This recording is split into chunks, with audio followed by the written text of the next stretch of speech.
umprofeti owaphumelela. Uphumelela akulele ekutheni usebenze kahle. Impumelelo ayikho ekutheni uhlale emhlabeni. Impumelelo ayikho ekutheni udrayiva moto. Kodwa impumelelo isekutheni ulalelile ilizwi kaNkulunkulu walenza chapter 7. Uthi uNkulunkulu hamba Jeremiya oshumayela. Kodwa ngifuna ukukutshela usaqala uJoshumayela akuzophenduka namuntu. Aleko mshayethu umuntu ozophenduka. Kodwa uJeremiya wabamba ukusho kaNkulunkulu wahamba wayomisa imvuselelo. Although asked ukuthi labantu ngiyobashumayela ngiyobuya ngingaphethe muntu.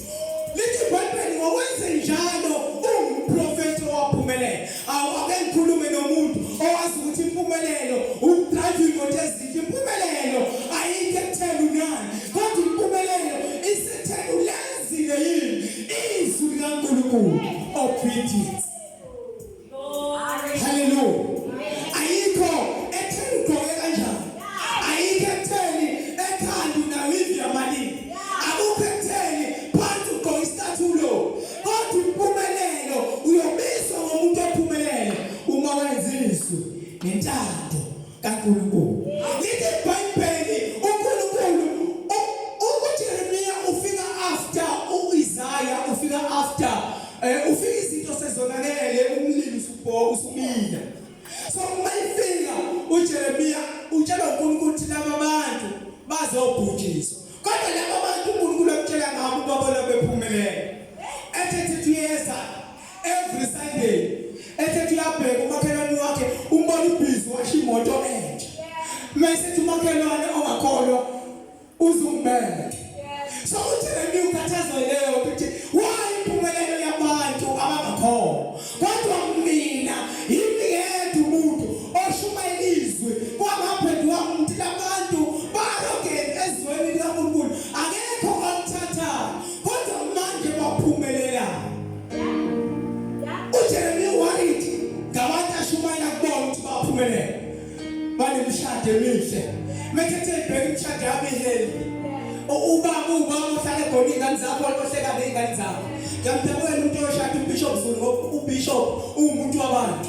Uma kuthi ufuna ukushada uBishop Zulu, kani umvumele udle lento ayiyona kala yokuthanda abantu. Ngeke ngakushada. Yabo? No, angisho ukuthi uzoshada uBishop. Nkosikazi.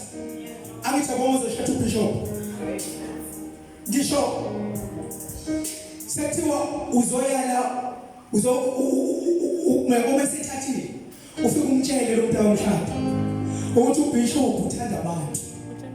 uBishop uthanda iredeemed. Once waqala iredeemed u-out uBishop. Once wambuza ukuthi kanti ngalesi sikhathi ngoba uBishop uthanda umsebenzi umndeni wakho uthanda ngalo sobizizwe. uBishop hayi Bishop ngamanga. Bishop kufanele ube umuntu onakekela umndeni wakho uthandayo.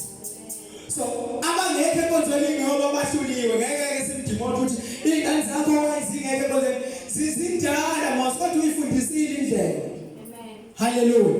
Yilapho sithi uBishop ngeke ukuthanda umndeni wakho. So lithi iBhayibheli uJeremiya uwarithi ngempumelelo yabantu abangakholwa.